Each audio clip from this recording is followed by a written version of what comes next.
మీ బంగారం తాకట్టులో ఉందా? విడిపించలేకపోతున్నారా? అయితే ఆచారి గోల్డ్ కంపెనీని సంప్రదించండి.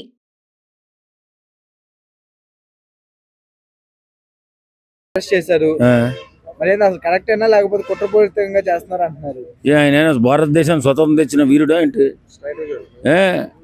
భారతదేశానికి స్వతంత్రం ఏం తీసుకురాలేదు. కల్తీ మద్యం కేసులో దొరికిపోయాడు. 3500 మంది కుటుంబాలను నాశనం చేసినటువంటి కేసు. అది సామాన్యమైన కేసు కాదు. ఈ అక్రమ కల్తీ కేసు నిజంగా 3500 కుటుంబాలు ఉసిరు తీసిన కేసు. అలాగే 3200 కోట్ల రూపాయల స్కామ్ కేసు. ఈ రెండు కేసులు మిళితమై ఉన్నాయి. జోగి రమేష్ అనేవాడు ఉచ్చనీసాలు లేకుండా అధికారంలో ఉన్నప్పుడు అధికార మదంతో ఎవరిని పడితే ఎవరిని అసెంబ్లీలో కూడా దేవాలయంలో అసెంబ్లీలో కూడా బూతులు మాట్లాడేటువంటి దుర్మార్గుడు. అలాగే కాకుండా పవన్ కళ్యాణ్ గారు ఆయన ఏదో రాజకీయాలు చేసుకుంటూ ఏదో ముందుకు వెళ్ళిపోతున్న తరుణంలో రే పిచ్చి కుక్క, అసలు మనిషే నాయుడు. ఈవేళ పాపం పండింది ఈ దరిద్రుడికి. ఖచ్చితంగా ఈ కూర్చోబెట్టి చెక్కేయాలి ఖచ్చితంగా ఇతనికి. ఎందుకంటే చిన్న కేసు కాదండి. కల్తీ మద్యం వల్ల మన ఆంధ్రప్రదేశ్లో 3500 కుటుంబాలలో ఉన్నటువంటి పెద్దలు చనిపోయారు. 3500 కుటుంబాలు నాశనం అయిపోయాయి.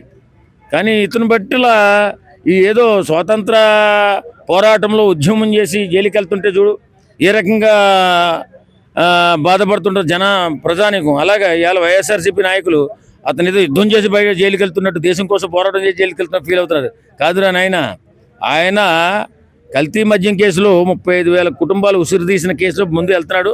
వెళ్ళనివ్వండి, ఆయన ఖచ్చితంగా కఠినమైన శిక్ష పడుతుంది. మీరేం కంగారు పడొద్దు. ఈ లోపల జగన్ గారు కూడా తోడు వెళ్తారేమో నాకు తెలిసి. నిజంగా ఈ వైసీపీ నాయకులకి ఎలాంటి ఎథిక్స్ లేవండి. ఉన్నట్టయితే ఇలాంటి వ్యక్తికి చెప్పరు, ఇలాంటి వాటికి సపోర్ట్ చేయరు. బోరుని ఏడ్చి గోల్ చేసేస్తున్నారు. అంటే వాళ్ళు చెప్పడం ఏంటంటే మేము కల్తీ మద్యాన్ని అమ్మలేదు, నిక్కాసైన దొరల సరుకు లాంటిది 300 పెట్టి అమ్మాం కదా క్వార్టర్కి, మరి కల్తీ సొమ్ము కాదు అంటున్నారు. మరి మీరేమంటారు దానికి? దొంగని ఎప్పుడైనా ఒప్పుకుంటాడా? ఒప్పుకున్న దాఖలాలు ఎప్పుడైనా ఉన్నాయా? జగన్మోహన్ రెడ్డి నువ్వు ఇంత దోషేసావా అంటే ఆయన ఒప్పుకుంటాడా? నేను కూడా చాలా మంచోండి అంటున్నాడు. ఆర్థిక నేరంలో ఆయన 48,000 కోట్ల రూపాయలు పట్టుబడితే ఇవాళ కూడా నేను సత్యచంద్రుడిని సత్యహరిశ్చంద్రుడిని అని చెప్తే ఎలాగండి? నాకు అర్థం కాదు. ఇలాంటి దోపిడీ దారులకు కూడా అభిమానులు ఉంటున్నారు. ఈ మధ్య సమాజాన్ని సర్వనాశనం చేసినటువంటి ఈ దొంగలకు కూడా అభిమానులు ఎక్కువైపోయారు.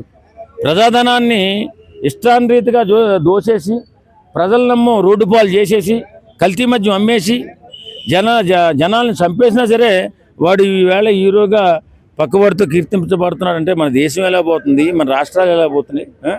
ఈ ఆర్థిక నేరస్తుల వల్ల బిడ్డల భవిష్యత్తు ఎంత నాశనం అయిపోతుందో ఒక్కరైనా ఆలోచిస్తున్నారా? ఈ రాజకీయ ముసుగేసుకున్న ఈ దొంగలు రాష్ట్రాలు దోసేసుకుంటుంటే భవిష్యత్తు కోసం ఎదురు చూస్తున్నటువంటి బంగారం లాంటి బిడ్డల భవిష్యత్తు అతపాతాళానికి వెళ్ళిపోయి వాళ్ళ జీవితాలు నాశనం అయిపోతుంటే మళ్ళీ ఈ వెధవలకి అభిమానులు కూడా, ఈ దోపిడీ దొంగలకి అభిమానులు కూడా ఉన్నారు, ఈ నరహంతకులకి అభిమానులు ఉన్నారు. ఏందో ఈ కర్మ, ఈ దౌర్భాగ్యం నాకు అర్థం కాదు. నిజంగా ఈవేళ జోగి రమేష్ అనే వ్యక్తిని అరెస్టు చేస్తే ఆయనకి ఒత్తాసబలుగా ఎంతో సత్యచంద్రుడు త్యాగనిరతుడు జైలుకి పోతున్నట్టు, గాంధీ తాత జైలుకి వెళ్తున్నట్టు ఫీల్ అవుతున్నారంటే కరెక్టే సార్. మీరు అన్నట్టు సాక్షి ఛానల్లో 3 రోజుల నుంచి హరిశ్చంద్రుడు అన్నట్టు చూపిస్తున్నారు. అంటే రెడ్ బుక్ లో ఈయన పేరు ఉంది కాబట్టి జైల్లో పెట్టారు అంటున్నారు. రెడ్ బుక్ కి లిక్కర్ స్కామ్ కి సంబంధం లేదు కదా సార్? ఈయన కళ్ళు గీసి సంపాదించామంటున్నాడు. కళ్ళు గీస్తే ఇన్ని 100 కోట్లు ఎక్కడన్నా వస్తాయి మాకు చెప్పండి, మేము కూడా కళ్ళు గీస్తాం. ఎందుకా మాటలు నాకు అర్థం కాదు. పోలీసులు అరెస్ట్ చేయడం ఏంటి? ఇప్పుడు వాళ్ళు సంబంధించిన వాళ్ళు అరెస్ట్ చేయాలి, పోలీసులు వచ్చి అరెస్ట్ చేయడం ఏంటి అంటున్నారు. దాని గురించి మీరేమంటారు?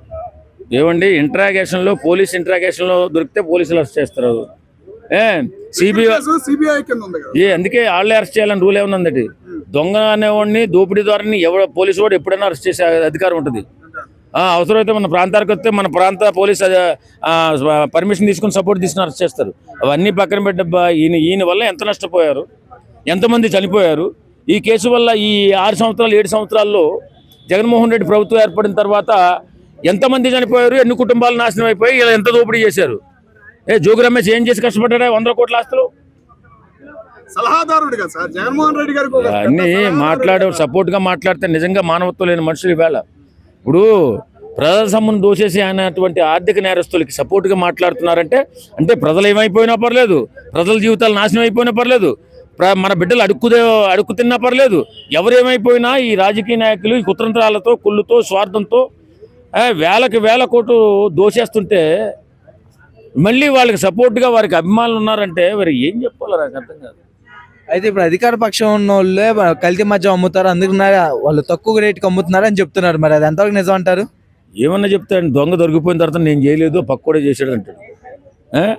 నన్ను దొంగ అంటున్నావు ఏదో సినిమాలో, నన్ను దొంగ అంటున్నావు నా వెనకాల నీ అమ్మ మూడు అని నిజంగా చెప్పాలంటే. ఈ కేసు అనేది పూర్తి చేయగలిగిద్దా సార్ మీ కూటమి ప్రభుత్వం? ఆయనకి శిక్ష అనేది పడిద్ది అంటారా? మా కూటమి ప్రభుత్వం కాదండి, కూటమి ప్రభుత్వం అనండి. నా కూటమి ప్రభుత్వం ఏం లేదు, కానీ నేను ఏదో పవన్ కళ్యాణ్ అభిమాని. కానీ నేనేమంటానంటే నిజంగా మానవత్వం ఉండి మనసున్న మనిషి ఎవరైనా కానీ ఆర్థిక నేరస్తుడికి సపోర్ట్ చేస్తే అది అంత తప్పు, అంత పాపం వారి జీవితంలో చేసినట్టు కాదు. నిజంగా చెప్పాలంటే ఒక ఆర్థిక నేరం జరిగింది, ఒక 100 కోట్లు 200 కోట్లు అంటే మన రాష్ట్రంలో ఆంధ్ర రాష్ట్రంలో భవిష్యత్తు కోసం ఎదురు చూస్తున్నటువంటి ఉద్యోగాలు పోయినట్టు, వాళ్ళ భవిష్యత్తు పోయినట్టు, వాళ్ళ జీవితాలు నాశనం అయిపోయినట్టు.